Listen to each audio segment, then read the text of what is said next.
नमस्कार, आप देख रहे हैं नेशन वन। आज नेशन वन में हमारे साथ खास बातचीत के लिए मौजूद हैं उत्तराखंड के जाने माने सामाजिक कार्यकर्ता, साथ ही भाजपा के वरिष्ठ नेता कुंवर जपेंद्र सिंह।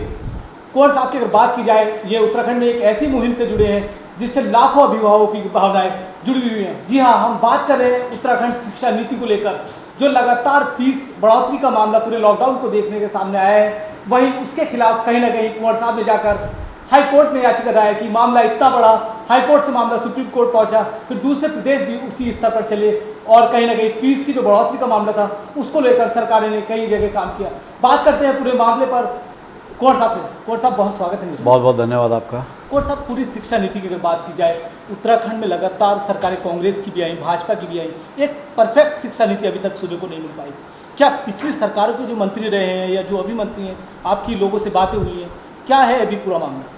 देखिए, जो लॉकडाउन में ये बच्चों की फ़ीस वाला इशू निकल के आया आदिल जी, और लोग चाहते थे कि ये 3 महीने की फ़ीस माफ़ हो, और उसमें जो छोटे स्कूल हैं उन्होंने स्वेच्छा से फ़ीस माफ़ भी करनी शुरू कर दी। लेकिन जो इन्वेस्टर्स आज एजुकेशन के बिज़नेस में आ गए, जिन्होंने एजुकेशन को बिज़नेस बना दिया, उनकी वजह से आज उत्तराखंड के 26 लाख से ज़्यादा अभिभावक जो हैं वो पूरी तरह से पीड़ित हैं। आप हाई कोर्ट अभिभावकों की फेवर में जजमेंट देता है, सुप्रीम कोर्ट प्राइवेट स्कूल्स को स्टे नहीं देता है जब वो क्वैश कराने जाते हैं ऑर्डर्स को, और उसके बाद जब नीति बनाने के लिए हमारी सरकार को कहा जाता है तो उसमें फिर शिक्षा विभाग और शिक्षा सचिव एक फिर अभिभावकों के खिलाफ जाके स्कूलों की फेवर का एक शासनादेश लेके आ जाते हैं। तो क्या ऐसा संभव है कि किसी प्रदेश के शिक्षा सचिव बिना किसी कारण के या बिना किसी इशारे के अभिभावकों के बार बार अगेंस्ट जा रहे हैं? क्या ऐसा संभव है? आज लाखों अभिभावक हमसे बात करते हैं, जनता में आज ये चर्चा का विषय है, लोग आज अपने आप को पीड़ित महसूस कर रहे हैं। हम अपनी सरकार से बार बार गुहार लगा रहे हैं, आम भाजपा का कार्यकर्ता अपनी सरकार से गुहार लगा रहा है, लेकिन अभिभावकों की और छात्रों की ना सुन के, फीस एक्ट नहीं बना के, अच्छी शिक्षा नीति बना के प्राइवेट स्कूलों के ऊपर लगाम लगाने की जगह उन्हें बार बार लूटने की छूट दी जा रही है, तो ये एक अपने आप में यज्ञ प्रश्न है। और ऐसा तो भाजपा के शासनकाल में जो हमारी सरकार है, हम खुद पीड़ित हैं, और पिछली कांग्रेस की सरकार में भी ऐसा ही होता है। तो ये जनता को न्याय कहाँ से मिलेगा? आज जनता का ये बहुत बड़ा सवाल है कि लोग हमसे कहते हैं कि बताइए कि हमारी सरकार से हमें न्याय नहीं मिल रहा, तो क्या ये कांग्रेस आके नीति बनाएगी? कांग्रेस ने पहले नहीं बनाई, हम अपनी सरकार से बनवा नहीं पा रहे हैं, तो ये कौन सा हमारे प्रदेश के अंदर किस तरह के शिक्षा माफिया के तंत्र के आगे सरकार और शिक्षा विभाग पूरी तरह से नतमस्तक है? ये एक बहुत बड़ा एक क्वेश्चन बन गया। कांग्रेस की अगर बात की जाए, पिछली कांग्रेस की सरकार में शिक्षा मंत्री थे मंत्री प्रसाद नैथानी, उन्होंने साफ कहा था कि हमने एक शिक्षा नीति को लेकर पूरा मुखौटा एक जो तैयार कर लिया था, लेकिन कहीं ना कहीं भाजपा ने वो लागू नहीं किया। देखिए, ये तो सिर्फ जनता को बरगलाने वाली बात है। अभी एक लाइव कार्यक्रम में मंत्री प्रसाद नैथानी जी भी थे, हम भी थे और बाकी और वक्ता भी थे, तो वहाँ हमने उनसे सवाल करा कि मैंने कहा ये बताइए कि जब आप शिक्षा मंत्री थे तो आपने ये नीति क्यों नहीं लागू करी? सवाल यहाँ से शुरू हुआ कि वो हमें लेके उन्होंने एक हल्का सा टॉन्ट कसा था कि आपके शिक्षा मंत्री ने तो ये कह दिया जपेंद्र जी कि जो लोग प्राइवेट स्कूलों में अपने बच्चों को नहीं पढ़ा सकते सरकारी स्कूलों में पढ़ा लें, और आप जो है लड़ाई लड़ रहे हो इस मुद्दे को लेकर। तब हमने उन्हें सवाल का जवाब दिया कि मैंने कहा मान्यवर, जब आप शिक्षा मंत्री थे तो आपने ये शिक्षा नीति पे ना तो आपने बनाई, अपनी सरकार से हम बनवा नहीं पा रहे हैं, तो आप हमारा नहीं मजाक उड़ा रहे हैं। मैंने कहा ये आप उत्तराखंड के उन 26 लाख परिवारों का, अभिभावकों का और उन सब छात्रों का मजाक उड़ा रहे हैं जो आज शिक्षा नीति की वजह से और उत्तराखंड में फीस एक्ट ना होने की वजह से अपने आप को पीड़ित महसूस कर रहे हैं। कुंवर साहब, आप भाजपा के एक अच्छे नेता हैं, लेकिन आज आपको स्टूडियो में बुलाया गया, आप एक भाजपा नेता की हैसियत से ना बात करें। आज आप जवाब दें जनता को कि आप एक उत्तराखंडी होने के नाते, जो सरकार में चल रहा है, शासन निर्देश आते हैं चले जाते हैं, कोई अमल पूरी तरीके से नहीं हो पाया अभी तक, तो एक उत्तराखंडी की नज़र से कैसे दिखता है? आप एक भाजपा नेता की नज़र से नहीं? आपको ये लगता है कि चाहे आप भाजपा नेता की बात करें या किसी कांग्रेस नेता की बात करें, तो आपको ये लगता है कि अगर हम सिर्फ नेतागिरी करते और सिर्फ अपने आप को नेता मानते तो इतने बड़े जनहित के मुद्दे पे इस लड़ाई को खड़ा कर लेते? नेता तो उत्तराखंड के अंदर हमारे पास 70 विधायक हैं, 70 जीते हुए हैं, 70 हारे हुए हैं, 70 लोगों को हमारी पार्टी उतारती है, 70 लोगों को कांग्रेस उतारती है, हमारे पास सांसद हैं, राज्यसभा मेंबर हैं। तो आपको क्या लगता है कि ये राजनीतिक मंच पे लड़ने वाला, ये राजनीतिक लोगों के अंदर जो दमखम और वो हिम्मत है और वो सच्चाई है कि आज वो जनता पीड़ित हो रही है, अभिभावक पीड़ित हो रहे हैं, छात्र पीड़ित हो रहे हैं, तो ये मुद्दा कुंवर जपेंद्र सिंह ने एक समाज सेवक की और जनता की पीड़ा को देखते हुए उठाया है। हम अपने आप को नेता कम मानते हैं, हम जनता का सेवक ज्यादा मानते हैं, और इसी तरह से हम उम्मीद कर रहे थे कि हमारे अलग विभिन्न राजनीतिक मंचों से और हमारी पार्टी से भी लोग निकल के आए और इस मुद्दे के ऊपर बात करें। हम एक सवाल आपसे पूछते हैं, आज मान लीजिए अगर प्रदेश में कांग्रेस की सरकार होती, तब कुंवर जपेंद्र इस लड़ाई को इतनी मजबूती से उठाते, हाई कोर्ट से लेके सुप्रीम कोर्ट तक लेके जाते, तो हमें पूरा विश्वास था कि हमारे पीछे हमारी पूरी भाजपा का संगठन और पूरा हमारी पार्टी साथ खड़ी हुई होती। लेकिन अफसोस कि हम अपनी ही सरकार से, अपने ही प्रदेश में, अपने ही लाखों छात्रों और अभिभावकों की पीड़ा को मनवाने के लिए और उनके अधिकारों के ऊपर काम करवाने में आज पूरी तरह से विफल साबित हो रहे हैं। लेकिन हमें कानून पे भरोसा है, हमें कानून पे भरोसा है, चाहे सत्ता तंत्र, हमारा प्रशासनिक तंत्र जितना मर्जी छल कर ले 26 लाख अभिभावकों से, छात्रों से, लेकिन हमें अपने देश के कानून के ऊपर भरोसा है। हम जिस तरह से पहले कानून का सहारा लिया, कानून की शरण में जाकर न्याय को हासिल करा, तो निश्चित तौर पर हमें उम्मीद है कि हमें कानून फिर दोबारा से इस मुद्दे के ऊपर लाखों अभिभावकों और छात्रों को न्याय देगा। राज्य गठन को 20 साल पूरे हो गए हैं, कांग्रेस की सरकार आपने देखी है, भाजपा की सरकार आप देख रहे हैं, आप खुद भाजपा के नेता हैं, तो क्या सरकारों की क्या मंशा क्या है? सरकार क्या निजी स्कूलों के दबाव में सरकार है? क्या सरकार को कोई लालच निजी स्कूलों से? सवाल सिर्फ आज हमारी सरकार का नहीं है जी। हमें तो ऐसा लगता है कि जिस दिन उत्तर प्रदेश से अलग होकर उत्तराखंड का गठन हुआ, शिक्षा के क्षेत्र में प्राइवेट शिक्षा तंत्र ने सरकार और प्रशासन को ऐसा जकड़ के रखा कि इन 20 सालों में ना तो फीस एक्ट बनने दिया और ना ऐसी स्ट्रॉन्ग एजुकेशन पॉलिसी, स्टेट के हित की एजुकेशन पॉलिसी होती है, एक जनरल पॉलिसी काम कर रही है, लेकिन एक एजुकेशन पॉलिसी होती है जो छात्रों और अभिभावकों के हित को सुरक्षित रखने के लिए बनाई जाती है, वो आज तक नहीं बनी। फीस एक्ट पिछले 20 सालों में धरातल पर नहीं उतरा, तो आप प्राइवेट स्कूलों पे ऊपर लगाम कैसे लगाएंगे? और आज प्राइवेट स्कूलों ने ऐसा कौन सा एहसान कर दिया हमारी सरकार के ऊपर और पूर्ववर्ती कांग्रेस की सरकार के ऊपर कि कोई भी जनप्रतिनिधि आज फीस एक्ट के ऊपर बात करने के लिए तैयार नहीं है। आप बता दीजिए, अगर किसी एक जनप्रतिनिधि ने भी पिछले 3 महीने से, जिस दिन से लॉकडाउन लगा है, फीस एक्ट के मुद्दे के ऊपर और शिक्षा तंत्र के ऊपर बोलने की हिम्मत दिखाई हो, कोई एक नाम बताइए हमें आप। कुंवर साहब, शिक्षा सचिव मीनाक्षी सुंदरम का जो आदेश आया है सरकार की तरफ से, हालांकि जो कोर्ट का जो फैसला था उस पर कहीं ना कहीं इग्नोर किया गया है कोर्ट के फैसले को। कोर्ट ने पहले ही रोक लगा दी थी बड़ी फीस को लेकर, लेकिन निजी स्कूल मानने के लिए तैयार नहीं, ऐसा आदेश शिक्षा सचिव का है। देखिए, शिक्षा सचिव क्या है? शिक्षा सचिव अपनी सरकार और अपने आकाओं के निर्णय के खिलाफ नहीं जा सकते। शिक्षा सचिव मजबूर है। शिक्षा सचिव अगर चाहे भी प्राइवेट स्कूलों के ऊपर लगाम लगाना तो वो नहीं लगा सकते, जब तक कि पीछे से नीति ना बने, सरकार ना चाहे, शिक्षा मंत्री ना चाहे, तब तक हमारे सचिव चाहे तब भी कुछ नहीं कर सकते। हमने देखा उनकी आंखों में वो दर्द, वो चाहते हैं, उन्हें पता है अन्याय हो रहा है, लेकिन वो चाहकर भी कुछ नहीं कर पा रहे हैं। कुंवर साहब, आप पार्टी में हैं, आपने जब ये मुहिम चलाई थी शिक्षा के खिलाफ, नीति के खिलाफ आप पहुंचे थे कोर्ट, तो संगठन की तरफ से भी आपको एक चेतावनी का जो पत्र मिला था, आपसे जवाब मांगा गया था, कारण बताओ नोटिस का आपको मिला था कि आप पार्टी और संगठन से अलग चल रहे हैं, आप पार्टी की नीतियों के खिलाफ काम कर रहे हैं, अगर आप सरकार के खिलाफ जा रहे हैं, क्या लगता है ऐसा है? देखिए, हमें संगठन की तरफ से ऐसी कोई चेतावनी नहीं हुई।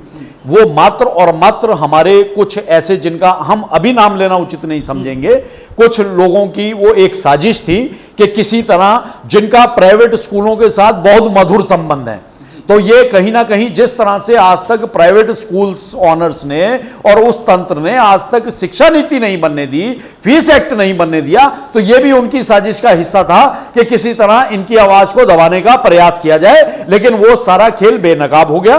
तो ऐसा नहीं है कि संगठन में से इस जनहित की लड़ाई को लड़ने से हमें किसी ने मना नहीं किया। हम बार बार कह रहे हैं, शुरू से कहते आ रहे हैं, और जिस तरह से माननीय प्रधानमंत्री मोदी जी का एक संदेश है पूरे देश में, निर्बल, निर्धन और मध्यम वर्ग, कि हित की बात पार्टी में होनी चाहिए। हम अपने माननीय प्रधानमंत्री जी के संदेश को आगे ले जाने का काम कर रहे हैं, और पार्टी के अंदर अगर कुछ लोगों ने हमारी आवाज को दबाने का प्रयास किया तो वो विफल भी हुए और बेनकाब भी हुए। हमने अपनी बात संगठन के आगे भी रखी, हमने अपनी बात सरकार के आगे भी रखी, हम माननीय मुख्यमंत्री जी से भी मिले। हमें ना जाने क्यों लगा, और उस दिन हम माननीय मुख्यमंत्री जी के सामने जब गए और पूरे तथ्यों के साथ उनके आगे रखा, उन्हें बताया कि स्कूल्स वाला इशू कोई रेवेन्यू लॉस का इशू नहीं है, ये पूरी तरह से हमारे अभिभावकों और छात्रों को प्रताड़ित कर रहे हैं। तो आपको इसमें निर्णय, हमें लगा, हम यहां स्पष्ट रूप से कहना चाहेंगे, हमें यह लगा कि माननीय मुख्यमंत्री जी करना चाहते हैं, लेकिन उनके ऊपर ना जाने ऐसा कौन सा दबाव महसूस हुआ कि वो कर नहीं पाएंगे, इसीलिए हमें न्यायपालिका का रास्ता अपनाना पड़ा। और हम बार बार कह रहे हैं कि आज हम एक भाजपा के कार्यकर्ता की हैसियत से ही उत्तराखंड के अंदर इस मुद्दे को जन जन तक पहुंचा रहे हैं। जनता जाग रही है, और हमें आज भी पूरी उम्मीद है कि हमारी सरकार के रहते ही अच्छा फीस एक्ट आएगा, अच्छी शिक्षा नीति बनेगी, और इन प्राइवेट शिक्षा तंत्र और जो जिस तरह से ये पीड़ित हैं लोग, उन्हें पीड़ित होने से रोका जाएगा, और हमेशा के लिए इस तंत्र के ऊपर लगाम लगेगी। कोर्ट साहब, अभी जो शासनादेश आया है उसके बाद, शासनादेश आने के बाद आप धरने पर भी बैठे हैं, आपने फिर कोर्ट जाने की बात कही। देखिए, शासनादेश आया जी, अब उस शासनादेश को लेकर हमने अपनी तरफ से पूरे प्रयास करे कि हमारी सरकार उस शासनादेश को वापस ले ले, और शासनादेश को वापस लेने के बाद पूरी तरह से अभिभावकों को और छात्रों को राहत देने का काम करे। अब हिमाचल में भी देखिए हमारी सरकार है, लेकिन हिमाचल में अभिभावकों और छात्रों के हित की नीतियां बनी हुई हैं, वहां फीस एक्ट बना हुआ है, और इसी तरह अन्य राज्यों में जहां हमारी सरकारें नहीं हैं, अन्य राज्यों ने, नॉर्थ ईस्ट के कई राज्यों ने 6-6 महीने की फीस माफ कर दी, 2-2 महीने की अन्य राज्यों ने करी है। वहां अभिभावकों और छात्रों के हित की नीति है। तो अब जब बार बार कह रहे हैं तो हम कितना इंतजार करें, क्योंकि अगर हमारा कोई व्यक्तिगत मामला होता तो हो सकता है हम पीछे भी हट जाते और हम उसे भूल भी जाते, लेकिन यह 26 लाख अभिभावकों और छात्रों का मसला है। हम इसमें ना तो रुक सकते हैं और ना हम इसमें देर कर सकते हैं। तो इसलिए इस शासनादेश के खिलाफ न्याय के लिए दोबारा कोर्ट में जाना एकमात्र रास्ता था, और यही अभिभावकों के हित में हमें सबसे अच्छा कदम भी लगा। कोर्ट साहब, राज्य की जो विपक्ष पार्टी है कांग्रेस, कह रही है कि अगर पार्टी सत्ता में होती तो एक शिक्षा नीति इस वक्त बेहतरीन, जो लॉकडाउन में लोग परेशानी झेल रहे थे, कहीं ना कहीं बहुत अच्छी शिक्षा नीति का प्लान कांग्रेस का था, ऐसा कांग्रेस का। देखिए, ये तो कोरी राजनीति है। आज हम अपनी सरकार से, अपनी पार्टी से इस मुद्दे को लेकर लड़ रहे हैं, तो आपने कह दिया जी हमारी सरकार, तो क्या हम आप ये इंतजार करेंगे कि आपकी सरकार आएगी? जब आपकी सरकार 5 साल थी तब आपने क्यों नहीं नीति बनाई?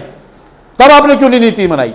हमारा विश्वास है उत्तराखंड भाजपा सरकार ही नीति बनाएगी, फीस एक्ट बनाएगी, और प्राइवेट स्कूलों के ऊपर पूरी तरह से लगाम लगाएगी, और उनके लूट तंत्र की नीति को पूरी तरह से खत्म करेगी।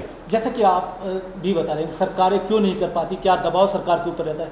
क्या आने वाले वक्त जो अभी कुंवर जपिंदर जो मुहिम चला रहे हैं, कोई दबाव कुंवर जपिंदर के ऊपर भी आने वाला है? देखिए, जनहित के मुद्दों को लेकर किसी भी तरह के दबाव हम स्वीकार नहीं करते। जहां जनहित का मुद्दा है, उत्तराखंड के लाखों अभिभावकों का मुद्दा है, छात्रों का मुद्दा है, तो दबाव तो हम स्वीकार करेंगे नहीं।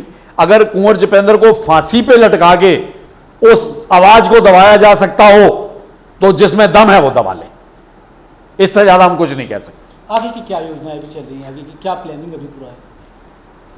सबसे पहला तो अहम मुद्दा यही है कि उत्तराखंड के अंदर इस शिक्षा नीति का अच्छे रूप से ये निकल के आए, फीस एक्ट बने, और प्राइवेट शिक्षा तंत्र को लूट की छूट से रोका जाए।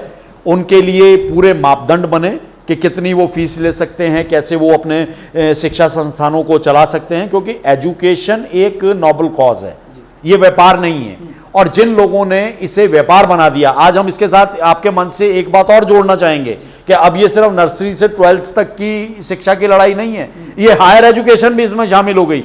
वहां से भी लोगों की शिकायतें आ रही हैं कि वहां भी बहुत अभिभावकों की और बच्चों की, छात्रों की जेबें काटी जाती हैं। तो ये अगर हो तो डेफिनेटली उत्तराखंड एक मॉडल राज्य बनेगा। और यहां हम आपके मन से एक जानकारी के लिए ये भी बता दें कि देखिए, भाजपा की सरकार है, आज हमारी सरकार है हिमाचल में भी। हिमाचल की शिक्षा नीति के कंटेंट में से ही मैक्सिमम चीजें निकाल के अरविंद केजरीवाल जी ने अपने आप को पूरे देश और विश्व में मशहूर कर लिया शिक्षा नीति के ऊपर। तो उत्तराखंड क्यों नहीं कर सकता? जी। तो डेफिनेटली ये सब होना चाहिए। और लोग आज लाखों लोग इस मुद्दे के ऊपर जागृत हैं, वो इस मुहिम को आगे बढ़ा। हम तो मात्र चेहरा हैं, हम तो मात्र उनकी इस लड़ाई का चेहरा हैं, लेकिन इस लड़ाई के पीछे 26 लाख अभिभावक और लगभग 40 लाख से ज्यादा छात्र जो हैं वो खड़े हुए हैं। कौन साहब, हम नेशन वन के दर्शक भी लगातार शिक्षा नीति को लेकर मैसेज करते आ रहे हैं, जो अभिभावक लोग हैं उनके लगातार मैसेज हमें मिले, कहीं ना कहीं प्रत्यारित किया जा रहा है लोगों को निजी स्कूलों में। अभी भी लगातार लोगों की वीडियोस आ रही हैं, मैसेजेस आ रहे हैं कि कहीं फीस मांगी जा रही है, बच्चों को स्कूल में नहीं बैठाया जा रहा, ऑनलाइन जो क्लासेज हैं वो नहीं दी जा रही। देखिए, ऑनलाइन क्लासेस का सच तो ये है, हम आपके साथ भी कई बार ऑनलाइन बैठे हैं कार्यक्रम में, और चैनलों के साथ भी बैठ रहे हैं, तो शायद ही कोई कार्यक्रम ऐसा हो जिसमें बीच में ऑनलाइन में कहीं प्रॉब्लम ना आई हो, दिक्कत ना आई हो, कनेक्टिविटी की प्रॉब्लम ना आई हो। तो जब हम लोग, हमारे पास इतना अच्छा इंफ्रास्ट्रक्चर है, उसके बावजूद हम प्रॉपर कनेक्टिविटी नहीं ले पा रहे हैं, तो वो जो बेचारा एक मिडिल क्लास फैमिली का बच्चा है जिसके पास सिर्फ इस फोन के अंदर इंटरनेट है और वो भी प्रॉपर नहीं चलता, 3G 4G की उसे प्रॉपर स्पीड नहीं मिलती, तो वो कैसे पढ़ पा रहा होगा और ये स्कूल वाले कैसे पढ़ा रहे होंगे। और दूसरा एक अहम मुद्दा, आज इस चर्चा में एक अहम मुद्दा ये निकल के आना चाहिए, आप ये देखिए कि ये जो प्राइवेट स्कूल ऑनलाइन शिक्षा के नाम पर फीस वसूल कर रहे हैं, तो क्या हमारी राज्य सरकार ने इन्हें ऑनलाइन पढ़ाने के लिए अधिकृत करा है?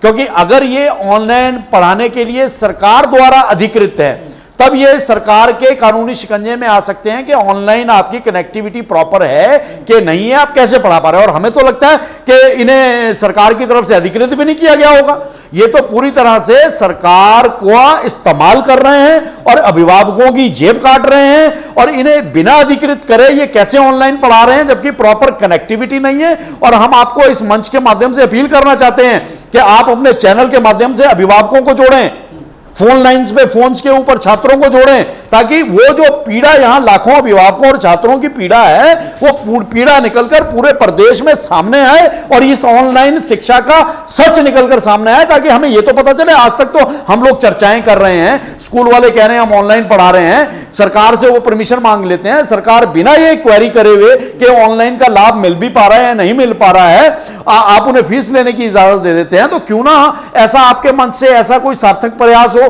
और अन्य मंचों से भी ऐसा सार्थक प्रयास हो कि ऑनलाइन शिक्षा को लेकर छात्रों और अभिभावकों को आप जोड़ें, ताकि ये एक ऑनलाइन शिक्षा का सच निकलकर सामने आए और सरकार के सामने भी सच आई जाए। ये अभी हमारे साथ बात कर रहे थे उत्तराखंड के भाजपा के वरिष्ठ नेता हैं, साथ ही सामाजिक कार्यकर्ता कुंवर जपिंदर, जो एक ऐसी मुहिम से जुड़े उत्तराखंड में, जो कहीं ना कहीं अभिभावकों के जो जनित है उनसे जुड़े मामले हैं। बहुत अभिभावक यहाँ परेशान हैं फीस को लेकर। कुंवर साहब का साफ कहना है, आपके मन से हम अब लगातार बताते रहे, नेशन वन शुरू से ही शिक्षा नीति के खिलाफ लगातार खबरें प्रकाशित करता चला रहा है, आपको लगातार दिखाता चला जा रहा है। कुंवर साहब के साथ हमारे काफ़ी प्रोग्राम शिक्षा नीति को लेकर के हुए हैं, अभी भी आगे इनका जो सुझाव है उस पर हम खुद एक डिबेट रखने वाले हैं। हम आपको बता दें हमारा प्लान, क्योंकि अभिभावक से हम लोग डायरेक्ट जुड़ना चाहते हैं, क्या उनके सवाल हैं, सरकार के पास उन सवालों के क्या जवाब है। कुंवर साहब का ये भी कहना है कि जो ये अभी चल रहा है इसके खिलाफ वो अभी आगे तक जाएंगे। साथ ही जो शासनादेश राज्य सरकार के द्वारा आया है उसके खिलाफ भी ये धरने पर बैठे थे और अभी कोर्ट जाने की बात कर रहे हैं। आप लगातार देखते रहे नेशन वन, आपको लगातार नेशन वन पर शिक्षा नीति के जो अभी उत्तराखंड में चल रहा है लगातार हम आपको दिखाते रहेंगे। हम जनहित के जो मुद्दे हैं वो लगातार जनता के बीच लाते रहेंगे। धन्यवाद। नेशन वन की खबरों के अपडेट के लिए आप हमारे चैनल को लाइक करें, सब्सक्राइब करें, पसंद आई वीडियो को शेयर करना ना भूलें और ज़्यादा जानकारी के लिए लॉग इन करें www.nation1.tv पर। अधिक जानकारी के लिए आप हमें ट्विटर, फेसबुक पर भी फॉलो कर सकते हैं। तो खबरों की ज़्यादा जानकारी के लिए बने रहें नेशन वन के साथ।